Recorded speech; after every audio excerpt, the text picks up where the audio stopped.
We knew it would be successful. We had no idea that it would be such a hot market for us. Do I not look happy? Holy cow. Beaming ear to ear. I know, bro. I'm free.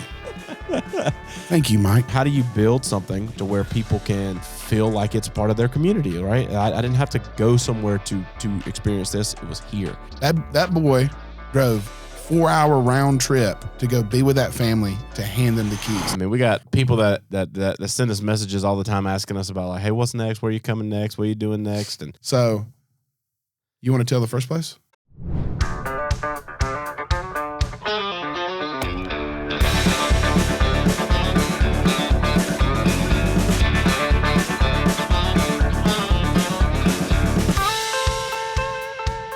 So, on today's episode of the Barndo Show, it's just me and Ross talking about Barndo and the crazy roller coaster that it is. A lot of exciting things that are coming up. It's an exciting time at Barndo, and I mean, we got people that send us messages all the time asking us about, like, hey, what's next? Where are you coming next? What are you doing next? And we put a lot of thought into this because one thing that we figured out this year is a pretty successful model of how we could expand. And we've opened up a substantial amount of markets that we were kind of previously servicing in a remote capacity, and now we're in these markets. So at the beginning of the year, we launched that Dunn, North Carolina location. If you don't know where Dunn is, you're probably never going to go there. But it's in between Fayetteville and Raleigh, and it kind of encompasses that whole 95 corridor in one of the fastest growing parts of North Carolina. And then in August, we launched that Knoxville location, and the Knoxville location is just booming. It is absolutely booming. That area was so primed for a turnkey barndominium company to be there that it's just having dynamic success, and there's just a lot of people and a lot of influx of people moving to that Eastern Tennessee area. And it's been really cool to see that kind of take shape because definitely our largest grand opening. Yeah, in terms of people, it's an interesting thing because that area we were a little bit uncertain because, like, some of the data on paper does not correlate to what we're seeing and what we're experiencing in that market. So, that we launched that area, we knew it would be successful. We had no idea that it would be such a hot market for us, and they're on pace to become number 2, if not number 1, in terms of volume over the next 12 months. And huge shout out to Amanda and Tanya and Mark, and now we got some new people up there. So like that market is growing exponentially fast. We just hired a new project manager up there as well. I don't even know who it is. So it's okay. I do. Yeah. So it's been fun, but like the question's always looming, like, what's next? What's next? And for us, we kind of live there. Like, we're always thinking about what's next. And one thing that, our team is really good at is focusing on where we are. So it's been a cool, couple months with some transition and some of the things mine and your responsibilities changing a little bit. Mike came on, did the podcast. You can go back and watch the episode. Mike Claudio, who is now the COO inside of Barndo. And all of our leadership team, you got Jenna running the marketing side, Alicia over all of sales, Nick over the construction side. And like seeing this, and then Nate, of course. I was about to say, if you don't mention it, it'd be so bad. Running. Well, I mean, Nate's just kind of like involved in everything. So he's kind of the fabric. He's moved more into like general management while still also, being that comptrolling piece inside of finance and making sure everybody gets paid and how all that stuff works. But you and I have been given the opportunity now to really focus on expansion, and you got a lot of relief because now you get to like jump on the motorcycle with me and go and pioneer and do all this stuff. And it's kind of tell me your. Do I not look happy? Holy cow! Beaming ear to ear. I know, bro. I'm free. Thank you, Mike. I'm so glad you're here. Yeah, but so give it like a perspective shift for you from going from like literally dealing with execution of every single thing in every single market, and to now being able to like come up in that visionary side with me to go and say, like, let's me and you put a plan together of how we can take Barndo to more people. So, like, one of the biggest things whenever we started this, if you remember, we were sitting across from each other in that little tiny room. And if you remember having that ego conversation, you were like, the only thing that can kill this is ego. Yep. And that's the truth. And there's been times we've had to be like, hey, bro, slow her down. You know, you've been my brakes. I've been your brakes in some things, but you've been my brakes more than often. But it was definitely a career ego check when we hired Mike. And so, holy cow, if you get into a situation where you're running a company, and we try to often pour into other entrepreneurs, there's going to be people that come along your way that can do the job better than you can, and you will learn from them. Don't mistake that. Right. Because deal is, in the first 2 weeks, you knew. Like, it was on my face. I was like, this dude coming to my job. And then after about 2 weeks, I was like, holy crap, he's really good at this job. Yeah. And so it's been a culture shift for me, but it's also been freeing. So we also get to go back to dreaming again like we were in the beginning days. And I don't feel like I'm in the trenches a lot anymore. I mean, I'm very seldom now. But that was one of the biggest things that's changed in my life in the last 90 days is having Mike come in, Mike leading, me choosing to accept that leading, and then learning from Mike. Yeah. And what a rewarding experience. Yeah, it's been good. Well, the cool thing about it is like you and I both are pretty high visionary. It's just you also have this like piece of like get it done. And so what we've done is kind of restructured some roles. And so like that we have this massive vision, 10 and 10, and we want to be in 10 markets in the next 18 months. And we're sitting at 4 right now.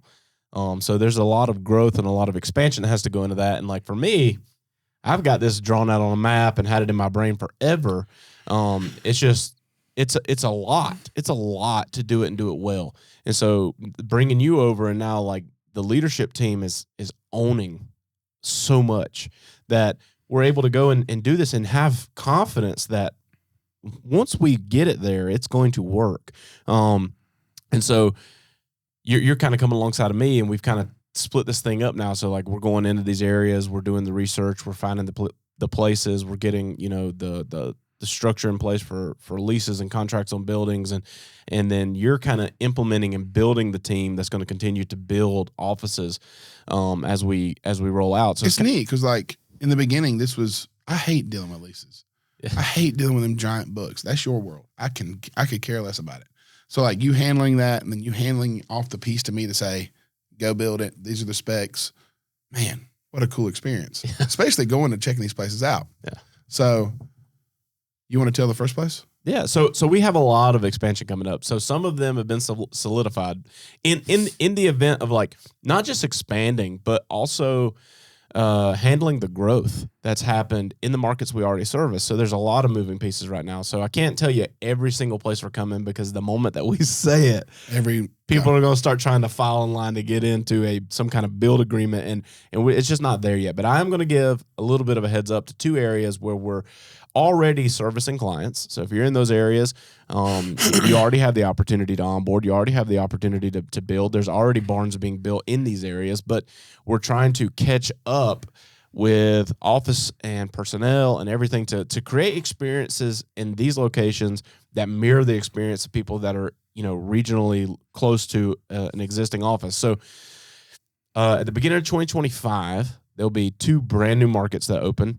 One of them is going to be in Conway, South Carolina, and cat's out of the bag on that. We've shot some episodes and stuff down there with some families. We're already building in Conway. We already have staff on the ground in Conway, but we did secure a really, really sweet location in Conway, like basically in the heart of the epicenter there to service that whole area.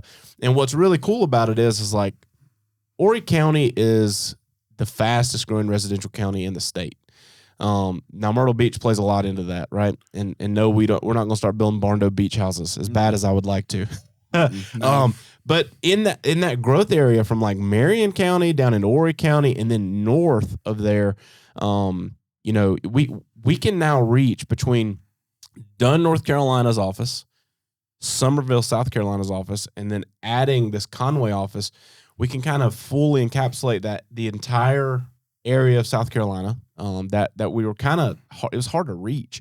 But in addition to that, now we're even expanding up into that kind of further southeastern corner of North Carolina, like Leland, North Carolina. We've been talking about Leland for like 2 years. Leland is booming. It's right outside of Wilmington.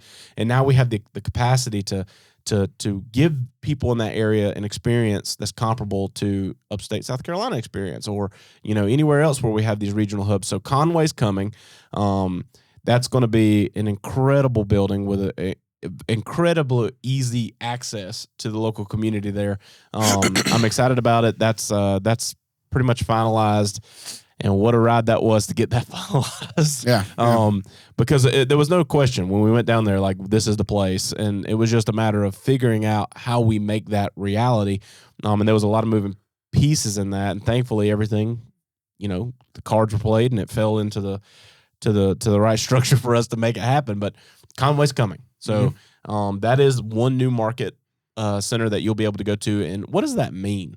It doesn't really open up a whole lot of new build area, but it does allow for people in that area to see us there, and us start doing what Barndo does. We build community. Like, we build community, and we do it by building houses, but we also do it by giving back. And so one of the cool things is like, by having staff down there and them seeing the way we operate in these other markets, like they came to the table. So one of our biggest connections was the Carolina Miracle League. I've talked about it so much that everybody in the country probably knows who the Carolina Miracle League is at this point. But because of that, our staff down there is like, hey, there's a Miracle League here. And so we got connected. And what was really cool is Scott was all in on this Miracle League idea. He loves baseball. His kids play baseball. He's like, I want to do this here. They have a really good organization. But then one of the families down there that we're building for, the Holscher family, sends me an email and goes, hey, the Grand Strand Miracle League is doing this event. And it's basically like their big fundraising event that they do every year. And so we were able to come in and become a sponsor and make a nice donation to that organization. And we get to go down there in November and hang out and see what they're all about. And so we've made that connection there. We're building that out. And then the design center will be, local. So people in that area can come in, they can make their selections, they can see, touch, taste, and feel like what Barndos are all about, because everybody's romanticized by the idea of a barndominium, but it's really difficult if you've never even been in one. You think you want one, but do you know? And so that's kind of what we do. Like, our choose us, don't use us solution to that is, hey, let's take a baby step. Let's get you in. Let's go tour a barn. Let's do this. Let's come into the showroom. Let you touch it and feel it and look at all the possibilities. And now that's going to be local to the Conway market, and I'm super excited about that. And the team is recruiting for all kinds of stuff. The office manager down there, they're running ads for the office manager. So if you're listening to this and you live in Conway and you think, hey, I'd be good at that, great, throw your name in the hat. Reach out. They're recruiting the sales team. And all the other components and office staff that go into running a successful design center down there. And so the Conway Design Center is coming, and it's going to be amazing because, one, the location, number two, the building layout. It's just going to be a really cool space. I'm pumped about Conway. I think Conway is an area that is going to explode once it's local and people can actually go in and feel like, hey, we're not depending on a company 3 hours away. It feels good. It feels good. So what it is it's our ability. Anytime we go into a market, we always send the project manager and the sales staff first. It's like our cavalry goes in first. Yep. And then once we solidify that market and we're like, that's a good idea. Let's based on the data, let's move. TJ and I sticking the flag as a brick and mortar is the signifying fact of we're here. Yeah. And that's the cool part about it. Like, well, it builds consumer confidence. That's right. And again, like even the Holschers, they're like, we knew that you were the company for us, but it took a little bit of time. And there's an episode where I interview them about their building experience, and they talked about in the beginning the hardest part for them to swallow was we're 3 hours away. And so what does that look like? They didn't know that we had people on the ground there. They didn't know that we were already like locally in that community. So by building a brick and mortar and planting a flag, one is we're invested in the community, right? We partner up with the Miracle League down there. We're pouring into that community, and so what it does is just builds consumer confidence, because now I'm not thinking about Greenville. I'm not thinking about Somerville. You know, I don't have to drive 2 or 3 hours to go and meet with these people and see these things. And like, it gives people a peace of mind. So I'm really excited about that, because there is a huge demand down there. There's a huge influx of leads that come from that area. And the biggest thing in people's minds is like the distance. And so by being there and being local to them, it's going to be a really, really, really cool experience. So I'm pumped about that. I think Conway is going to be one of those markets where it just explodes, especially with the ability to now not only build in that area, but bleed over to some of those, you know, southeastern corners of North Carolina where there's tons of economic growth and residential growth, and being able to service them and having a team that lives among those communities as well. It's the perfect storm. So Conway is going to be amazing. And then the second one that we're launching at the beginning of 2025 is again an expansion market, but it's an area we've already been servicing, and it's probably one of the biggest lead pools of an area that we've ever had. And it was just you got to be strategic in how you expand and when you expand, because you know it was regionally closer than done for us to be able to service it in that area. And we already have staff that kind of live in the area. You know, we have project managers kind of peppered all around North Carolina. But again, how do you build something to where people can feel like it's part of their community, right? I didn't have to go somewhere to experience this. It was here. And so that second expansion market is going to be Greensboro. And man, the Triad area up there, that it is. It's nice. Is so nice. And there's just tons of growth there. Like, I'm so excited about this office. Yeah. Well, the office itself is probably, holy cow, it's nicer than our own office. Yeah. It's going to be one of the nicest offices that we have in our collection there. And it was just perfect timing, and everything fell into place with that one as well. And it was bizarre is it was one of the last kind of conversations, but it ended up becoming the first, you know, signed, sealed, and delivered location. It was very quick. And shout out to Will Nason up there, who's a local commercial agent, and he made that thing happen so quick. And it was one of those things where, like, if you were unsure the way that it happened so quickly, build all the confidence. If you're trying to find commercial space, don't have Ross doing that, because I don't have thick enough skin. That is such a terrible nightmare. Holy cow.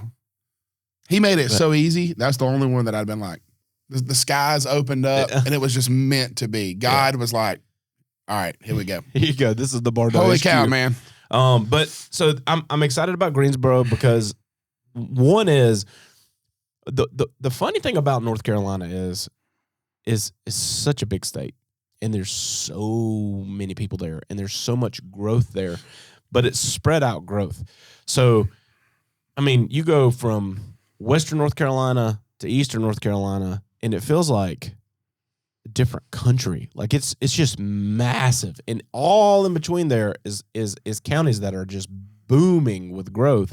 And so how do you service all that? So now with strategic locations to where, like, Dunn is kind of like the southern tip of Raleigh, but it's also far enough inland that it you can kind of get over to that northwest bubble of Charlotte, and now you have Greensboro, to where all these start overlaying just perfectly to where we can almost build 80% of the state. You know, Right. Now that there's some areas where we specifically don't include them in the map just because there's limiting factors and things like that. And I mean, here's the reality, guys. If you live in an area and you drive down the road and you see nothing but multi-million-dollar homes, there's a reason for it, right? There's something that goes into that land development and stuff like that. So like some of the far western North Carolina, northwestern North Carolina areas, to where it's expensive to build there. So those areas are not really areas that we're trying to focus on. You know, we went in blazing and like quickly realized like this is not conducive to what we do. We can't give you a great experience here. So we've put a lot of, faith in our ability to build out these build maps. So if you get online and you look at the build maps, and they will update a little bit as we start launching these locations, because just the proximity of being there. But even in Greensboro, like in addition to Hunter, who's been running that entire area of kind of central North Carolina, now we have Jeff up there who's a local in that Winston-Salem, Greensboro area, and the ability now to reach so many people with a Greensboro Design Center is incredible. And what's been fun so far is all those people are either going to Dunn or Greenville for their spec meetings. They're making the drive. And it's really cool when you see a client that comes in, they're ready to build, and they drive 3.5 hours, and they come down on a Friday and hang out for a couple hours in the showroom, and like they're willing to make that commitment. Now it's local to them as well. So I'm excited about Greensboro. I'm excited to see what kind of partnerships we can make in the Greensboro community, in terms of charity partners and just who's going to be there, because the same thing's about to happen. Like there's a lot of hiring that's going to take place there with office management and sales and, different types of office administrative people that are going to be coming into that market and joining our ecosystem. And we love that. Like I absolutely love giving opportunities to people to come in and experience the culture that we built here and build something that they're proud of. And so Greensboro and Conway are going to be your two new locations for Barndo Co. at the beginning of 2025. And we're excited about it. So number 5 and number 6 really help us bolster the opportunity to say that we can cover almost all of South Carolina and North Carolina, which is kind of where we started. And between those two locations, we've pretty much checked off the thing. I mean, I think we're building in every corner of South Carolina at this point in time, with the exception of maybe 3 counties. Yeah. And now with North Carolina, it just extends that range up to where we can cover some of these areas. And not that we couldn't cover them previously, but now the ability to cover them and cover them well. That's the biggest issue. Yeah.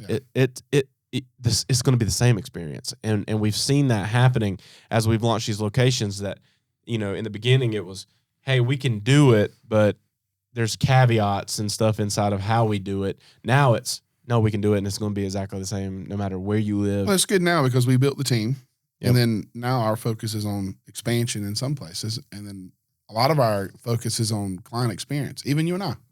So, like, these outlying counties that are grayed out for us right now, it's a weekly occurrence. You get it, and I get it, where people are like, well, they're right over the border. We're not telling you no because we don't want to build your house. We want to build your house. Yeah. We just know that the client experience, if you're too far out, that it's going to suffer, and that's responsible growing. Yeah. We don't want you to have a horrible experience. Yep. And that's a big difference. Well, in our ideal situation is we want to turn every county in the country. Yeah. Blue, green, whatever responsibly. it is. Yeah. So, but part of that is learning. You learn and like you move into these areas, and there's never been a situation where we moved to an area and we agreed to build a house where the house didn't get built. Right. It's just what took place to build that house. And you learn, right? Like we were really, really good in the upstate of South Carolina, and then we moved into the low country, and we were really good in certain areas of the low country, and then some of the areas it's a learning curve of like certain subcontractors and certain things, and like people don't want to bleed over to that. And so talk a little bit about that. So like two brand new markets are opening. How does that treated from a subcontractor perspective? Because I would say the messages that I get now, more so than clients trying to build with us, because we've made it so easy for you to get in. If you want to build with us, you just go to the website, you click contact this, you fill out the form, someone will call you very quickly and walk you through the process. Messaging me kind of gets you nowhere, because I'm just going to send you back the link, say, hey, fill this out and connect here. Right. But the messages that I get are subcontractors. So the biggest thing is that you can message me and TJ, and we get them all hours of the night. We were talking about it before we started the show. But and we will do the best that we can to help you to get to where you need to go. But the best thing to do is be in a brick and mortar and contact purchasing. Yep. That's the biggest deal, because we have a vetting process. And let's go back prior to even that. Because we're opening these offices and we're opening up job openings for these offices, there's a lot of people that will apply and we may look at their resume, we may do something, and you may not hear something back quickly. That's by design. And it's by design because we protect our culture with like WMD, like weapons of mass destruction. Mm-hmm.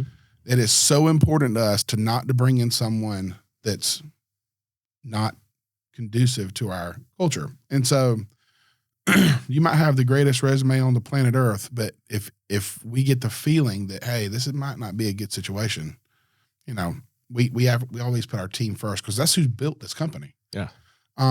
Secondly, that also goes for subs. You might have the coolest, most up-to-date subcontractor service whatsoever. But if you're not a culture fit, we will choose not to do business with you. Well, in addition to that, like I think something that people don't understand is like you and I don't control that. Right. We don't control it. Nothing. And so we have a purchasing team. That's right.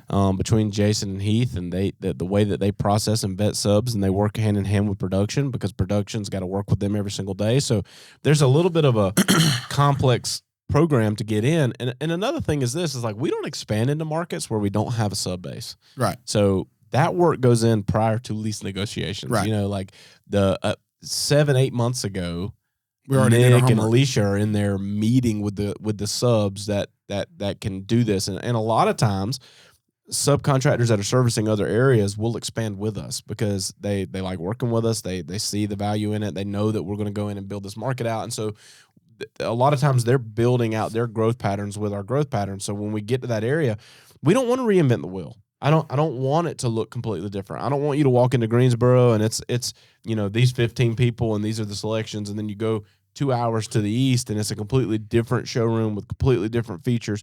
We don't do that. We're very, very strategic in what we do. We want it to be as close to the same as possible. Now, with that being said, we will absolutely update a line of product if it's a better service fit and a better culture fit and a better experience for people in that market, but we're not going to shift the whole thing. So I think there's just two sides of that. So if you're listening to this and you're a subcontractor and you've tried to reach out and you get frustrated, like there is a process to get vetted with the company, to get pulled into the ecosystem, and it's not a quick thing. You're not going to shoot a message and get a PO in 5 or 6 days. It just doesn't work that way. It's a 6 to 12 month adventure sometimes because you're coming in and trying to bid on jobs that have already been bid. And so there is a little bit of a curve to actually get in. So you may be the most qualified, best culture fit with a great product and a great benefit and all these things, but there is a process to it, and I don't have anything to do with it. So I try to steer people in and get them plugged in, and then people circle back to me like, I had never heard anything. Can you go over there and shake some chains? And I'm like, no. I've always wanted to do this. I think, Jenna, you can do this. I want you to click right here. For subcontractor links, click right here. Let's do a thumbnail. Yeah. I just think it's explaining to people, and if you're a potential customer listening, hopefully you feel confident in that. Like we're not just coming in and then we're going out looking for people that can build your house. That's not that's not There's how a this huge works vetting process at all. No, yeah, and kind of the process is like that. The team comes to me and goes, all right, TJ, what are you thinking in your brain about where we're going next? And I start naming out these cities. Well, they instantly start looking for resources in those areas, and then they kind of grade them on an ABC scale to where, hey, this one we could do, and we could do it pretty effectively because we've gotten a lot of the key players in place that would grow with us. So then that becomes a priority, right? Whereas, hey, this is a great idea, great market, but we got to solve some mysteries over here. There's so many things that go involved in this. It's not just subs. So, like, for instance, Nick and Alicia will hunt down subs. Nate will typically use, that same process. But Jason's looking at suppliers. Our suppliers change based on location. Yep. It may be the same material, but it's a different supplier. Well, and it might even be the same company, Yeah. but it's a different yard or a different, it's a different set of people. Yeah. And so, there's a lot that goes into it. And at the end of the day, the objective is I want you to have the same experience. If we had a West Coast barndominium place and we had Greenville, I want it to be as close to the same as possible so that everybody, because if we can't guarantee that, we're not going. Because it's just not worth it. It's not worth it to have a completely different experience where people have different expectations, and they have different experiences, and it just doesn't work that way. So the objective for us originally is how in the world could we bring barndominiums to the upstate of South Carolina? We did it. How in the world could we bring it to the whole state of South Carolina? And we did it. And how in the world now can we bring it to the whole southeastern region? And we're doing it. And so a piece of that is there's a lot of chaos. It is. I was just sitting here thinking about all the things that goes into. If you're going to build in one of these areas, I think one of the coolest and proudest things I think I am of this company is we're transparent with you. Yeah. We don't hide anything from clients. We don't hide anything from employees. If something is going on, we're not going to hide it. Keep in mind, I was talking to Nick earlier about this. If you got local builders, there's a local builder in this area. There's like 3 or 4 of them in this local area, and they're big builders, but they're building in 4 counties. Yep. Do you know how easy it is to pull permits in 4 counties? Yes. Do you know how many permits we pull and how many counties that we pull? Yeah, it's like 700 counties. And bro, what I'm trying to get to is this: is that if you're a buyer in a new market, we needed some extended grace. We still do our homework, but just keep in mind, if you live in one of these little tiny counties that we've never pulled a permit before, they may say, "Yeah, this is what you got to have, and also you got to pass a fitness test, and what's your blood type." Yeah. And you just don't know some of the most craziest things. I think some of the stuff is just false promises because, and I mean, we can lean into this pretty deep because if you think about barndominiums as a whole and you look at the communities, and we own several of them, and we see all this stuff. I mean, like, and the cool thing about it is like our communities are completely open. Like, there's competitors in there. There's everything in there. Those communities are for the people, right? It's not something that we use as a tool. That's right. It's just, hey, we have the ability to access 615,000 people in this one group. It's powerful. But we also see all the things in there. And we're guilty of some of the things that we critique now because when we started, we didn't know any better either. But you get this idea that barndominiums are exorbitantly less expensive, right? And that is the first idea. It's captivating, right? I'm going to diminish the way I live to living in a barn. And because of that, it's going to be massively cheaper. Not true. And you're not really diminishing anything because if you compare what we're building compared to, the houses that are being stamped out in rows in all these communities, they're night and day different. That's the first thing. The second thing is like there's a lot of, chuck and truck type builders. Nothing wrong with that. And that's not a derogatory term. It's just, hey, it's a small knit group that build these things and they do it well, and like you say, they operate in a couple of counties, some of them a county, and they have a really good process, and so like it feels more like a small negotiation, right? Like you might write your contract on the back of a Hardee's napkin, and then it just goes through, and like that's not really protecting the consumer either. And so we try to meet people in the middle. And then as you grow, you start getting the comments of like, oh, you just become a number and it's all these different things. And that's not it at all. We really value the experience. And if you follow us on social media, there's no way you have that idea in your brain of how we operate because we set so many milestones along the way to where we're celebrating so many different pieces of this thing with clients and families. And, they're turning a dream into a reality, and it's a big deal. And so, but there is a process to it. We're building on your dirt, and every piece of dirt is different, and every county has a different stipulation of what needs to happen to that dirt and how it needs to be incorporated together, and how to, like, there's so many moving parts, and part of the objective is to educate you on what to expect. And the better we do educating, the better we can deliver expectations, and the better you understand expectations, the better your experience becomes because it's closer to lining up. And I see it all the time where people are just like, yeah, we can build it. We'll build it so fast, make your head spin. And the reality behind that is that's true. We said that. We used to tell people like, this is the fastest way to build. And that's true. If we could roll up and we didn't have to involve any county municipalities, any authorities, anything like that, and we could just show up and build your home, we'd do it in 30 days. Yeah. It would be so fast. But the problem is we're trying to work harmoniously with all these different people, with all these different opinions, and you have a lender involved, and they have a certain set of expectations and standards that they want to see, and then you got a county involved, and if you're inside of a city, inside of that county, you've got a city and a county involved, and then you got a state level, and then you got a national builder level, and then you got what we want to do, and then you've got a warranty company, and you got so many pieces that have to culminate together, and unfortunately, it just takes a little bit of time. And to do it right, it takes a little bit of time. And so it's a delicate dance, and I don't like false promises. I don't like it. And no shade to people that are out there hustling, starting your business. I'm proud of you, and I love the way you attack comments in a section and you promise the world to them, because that's what it takes to get started. And the reality is, if you're only building a handful of them, you can move faster. You can, but it doesn't necessarily mean it's going to be better. And if I could give you any word of advice, it would be to quit promising the world to people. Yes. Because you're not in control of 70% of that situation.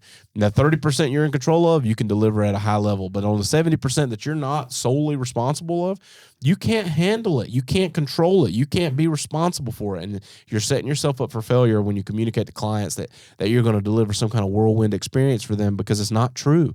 And then you look at people that we have friends that build in an area where, they may service 10 or 15 counties. And out of those 10 to 15 counties, there's no really rigorous county codes. And there's, we're dealing with it now. In expansion, we're in markets now where we go to pull the permit and they're like, no, it's just, you just paid a fee. And we have it literally right now. Good luck. We have a county right now that literally says there is no permit, just build it. And we're going, what? And then we're hiring inspectors on the back end that are private inspectors to cover our tail. Yeah. And then literally, not cover our tail, cover the client's tail. Cover everybody's tail. The other issue is, if you drive 10 miles to the county next door and that county is going, blood top, engineer person, who did it, where are you coming from, where you been? Yep. Holy cow, bro. I will say this, that being in an environment and starting in an environment where it was very heavily code enforcement, very heavily, a segregated process of how every piece has to go together, is a benefit to us as we expand into territories where that's not the case, versus being in those areas and trying to move into these. Yeah. You're going to figure some stuff out. It is not the same. The whole world does not operate the same, and I'm excited about it. But I want to circle back for a minute, because in addition to opening new markets and, doing these things, we also have to simultaneously handle growth inside of existing markets. So in addition to Conway and Greensboro, and launching these 2 brand new design centers and bringing all these new people in and starting these amazing new chapters of the company, you have areas like Somerville that has experienced tremendous growth. And you talk about a roller coaster. They'll be 2 years old in January, that location will be. And from where it was to where it is now, 9-day difference. And the sheer volume of builds that they're encountering down there is mind-blowing. Mm-hmm. And so part of the discussion was like, what does expansion for them look like? Well, as we build out all these design centers, the model's changed. Right. So Alicia, who's our director of sales, is also local to the Somerville market. She came to me and was like, we need a new space. And I was like, I agree with you. And so we went on a mission and we started looking at buildings. We actually put in some LOIs on some buildings, and there was some other builders in the area who were insecure about us being in their back door. And so they tried everything in their power to keep us and prevent us from operating in the same area as them. And it turned out to be a blessing to us, because where that whole thing started, the first time I ever went to Somerville, before we ever opened an office there, I stayed in a hotel in Nexton. And if you don't know Nexton, you're not from that area. But Nexton is basically like a whole new city they built inside of Somerville. It's nice. It's a beautiful place. And so they're right at the beginning of Nexton, there's Nexton Square. Mm-hmm. And inside of Nexton Square is everything you can think of. A couple hotels, Hall's Chop House, which is a big, nice steakhouse there, like all these restaurants and shops. And it's just a really unique place. And I went to lunch, and I'm sitting at lunch talking with Alicia, and she's super pissed about all the LOI rejections because of these other builders that were pitching a fit. And while we're sitting there, I'm looking across the way in Nexton Square, and I see this building, and I'm like, that building looks vacant. It's going to be one of two things. Right. Someone's someone's building out a new office or someone's leaving. Mm-hmm. And we rode over there, and like there's like a business card stuck in the door, and I called it, and we secured that spot. And I'm more excited about that than anything because it is if I could, but it's huge. If I could have I remember being there for interviews when we decided we were going to Summerville 2 years ago. I remember going down there and being in that Courtyard Hotel and waking up and looking at Nexton Square and saying like, I want to be there. And at that point, there was nothing there. Like they were still building. I mean, in the 2 years that we've been down there, Nexton Square has grown into like a metropolis. When we first got there, it was just like the square.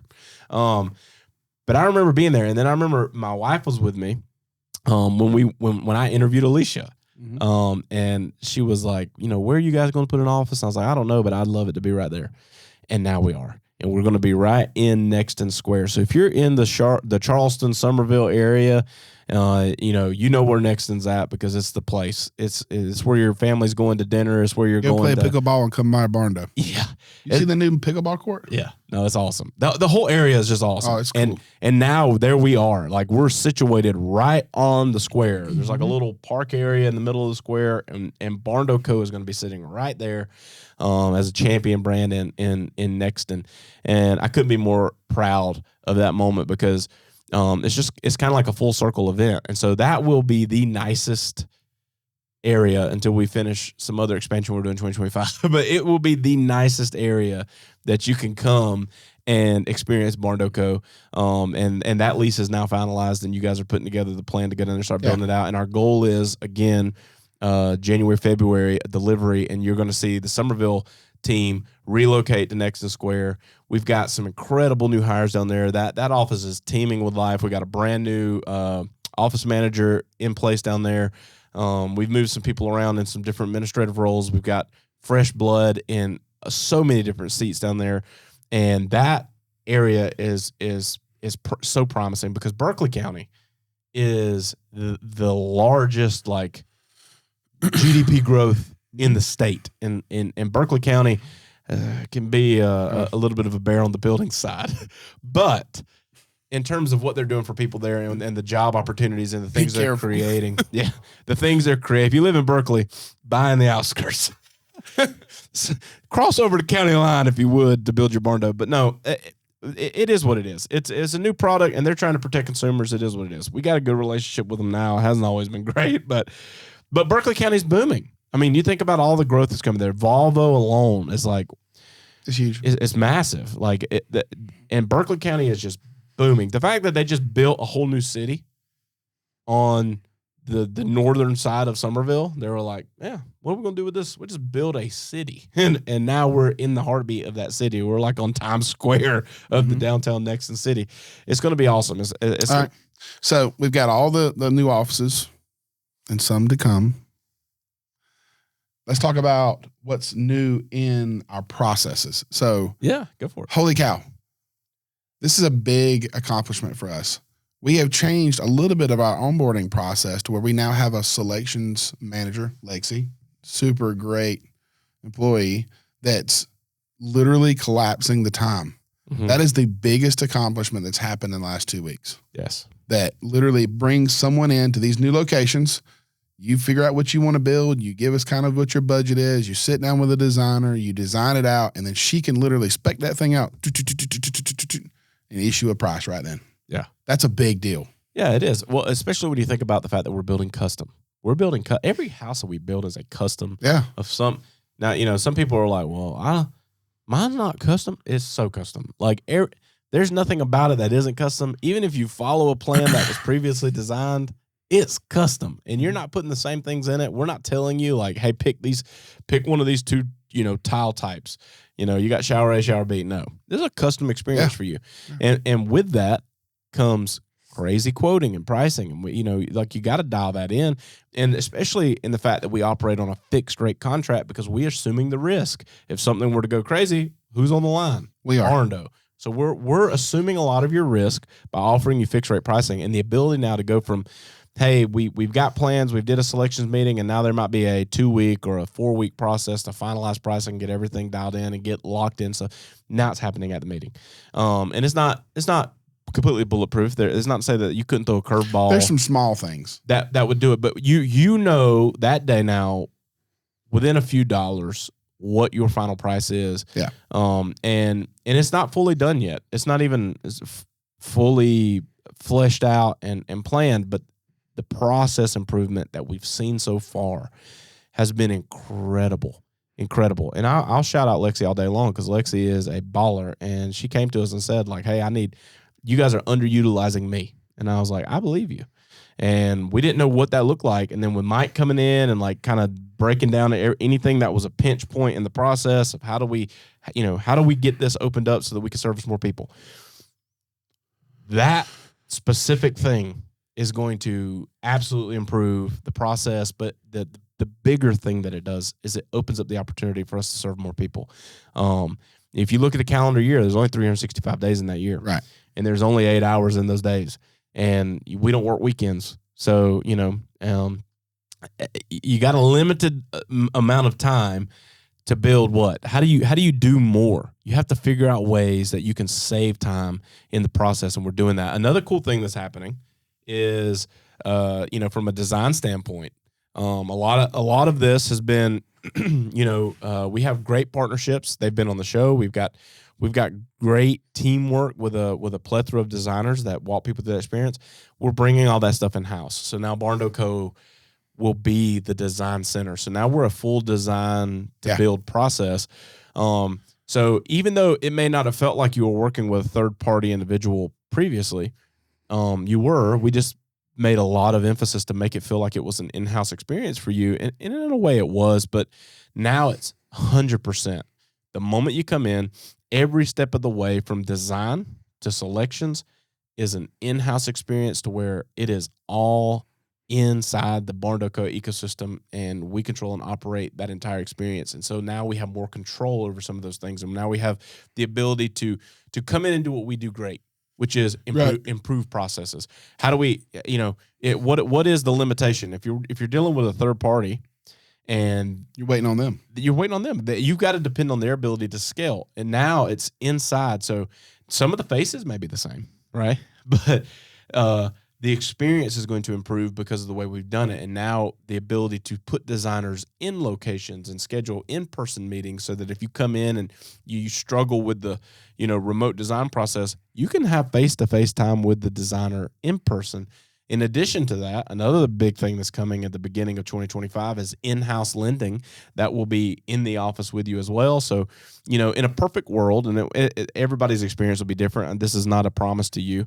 I'm not trying to set a false expectation, but in a perfect world, you could be able to walk into the door, on board with someone, meet with a designer, meet with a selections manager, meet with the finance person, all in that brick and mortar space.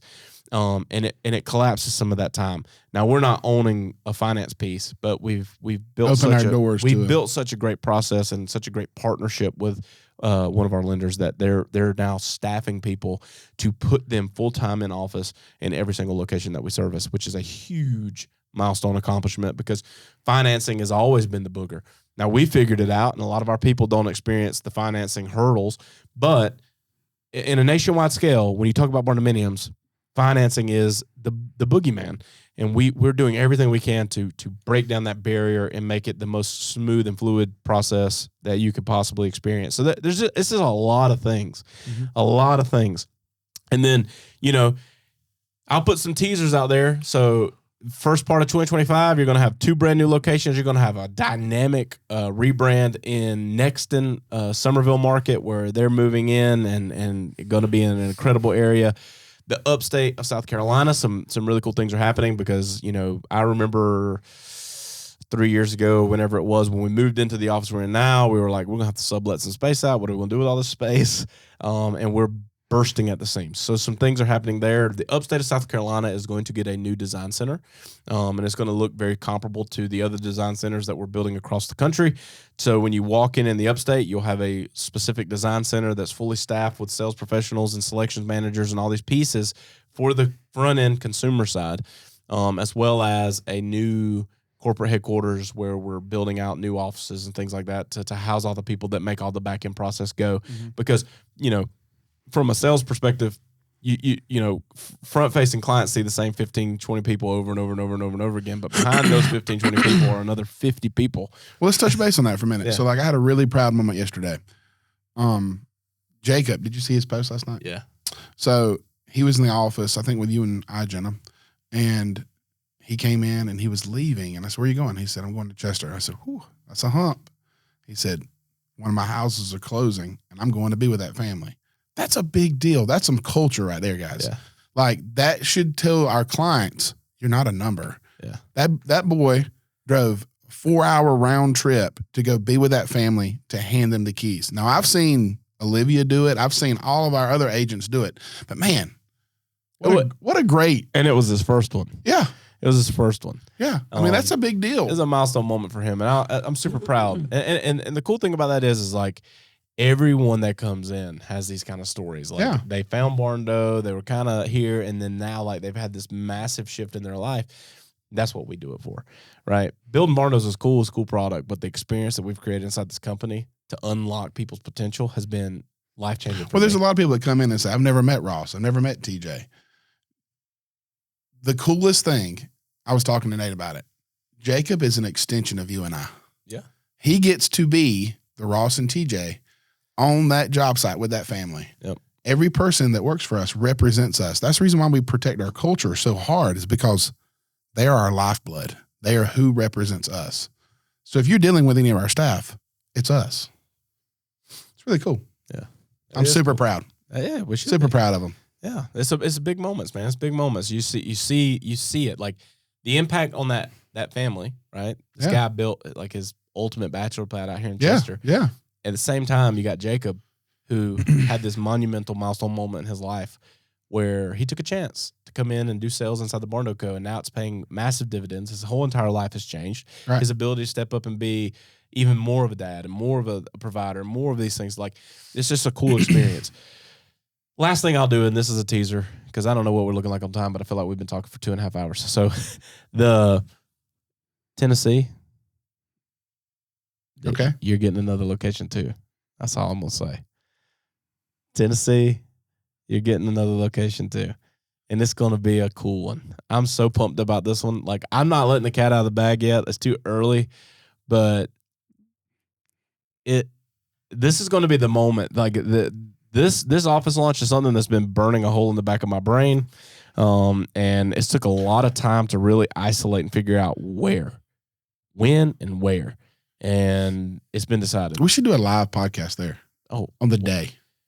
It's going to just be. So we can be like. I promise you this, from an experience standpoint, the things that we're planning and the things that we'll be able to do and perform outside of the office that I'm talking about in Tennessee will be unmatched across the board inside this company. It's going to be one of those things where when that happens, it becomes kind of a hub for future expansion. To where it's almost like an additional corporate space. Right. And I'm so excited about it. It's going to take a little bit longer to build. It's going to be one of those things to where we kind of like, we cut off some other things so we could focus solely on this. So we're going to release these. We're making the shifts in the upstate from our corporate headquarters and the new design center in the upstate of South Carolina. And then the sole focus for the remainder of 2025 is this specific location in this specific area of Tennessee. And we're going to pour everything we've got into it to make it an absolute showstopper, and make it something that's super special in a market that desperately wants us, and we want to be there more than anything. So I'm pumped about that, and I can't wait to share. We've already got some kind of feelers out on some pre-lease negotiations and pre-purchase negotiations on some spaces that are being built. And I'm pumped about it. So there's tons of new stuff, man. Like I want people to know, like, we're trying our best to get to you. It's just a process to it. And so, 2024 has been we started it out in January at our annual, and the whole theme was we're going to be better than ever. And for the first 6 months of that year, I felt like that was an impossible goal. And then now we're closing out 2024 and we're like looking at it going, this has been better than ever. And, now we're planning. We're planning for our annual event in January of 2025. We're mapping out the growth potential and the changes and the process improvements that are going to occur in that next 12 to 15 months and beyond. And I couldn't be more excited. I couldn't be more excited for the where we are in the company and what's coming and the people's lives that we're going to be able to touch and impact with barndominiums. And yeah, I will say this: there's one location that's undecided. So if you're listening to this, you think you should be that location, shoot us a message, because you may shoot us a message, you're already on the board. But there's one that's a caveat, and we're a little bit undecided on where we're going to go with that one. But we're coming. We're coming. I've always wanted to do something with the Big and Rich song. We're coming to your city. I'm game. I love that stuff, man. And so that's what we're doing. We're coming to your city.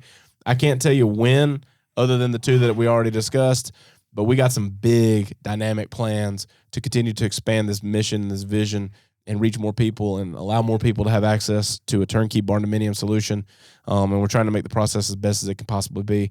But yeah, it's always fun, man. This is now we can do this all the time. You got a little bit of mental capacity to come in and hang out on the podcast more. So, but dude, I appreciate you coming, hanging out, and chopping up shop, talking about all these big plans, man. Because this is the fun stuff that's incredibly hard, but incredibly rewarding. So, love you, dude. Thanks, guys, for tuning in to the Barndo Show podcast. If you're watching on YouTube or wherever you're listening to this content, hit subscribe so you don't miss an episode. And then be sure to check us out on all of our social media platforms at the Barndo Co. Super simple to find us. And then when you're ready to dive in a little more, maybe look around some of our available floor plan options, or take a look at the gallery of our work, or maybe you're ready to connect with our team and explore what it looks like to build your dream barndominium, you can visit us online at thebarndoco.com.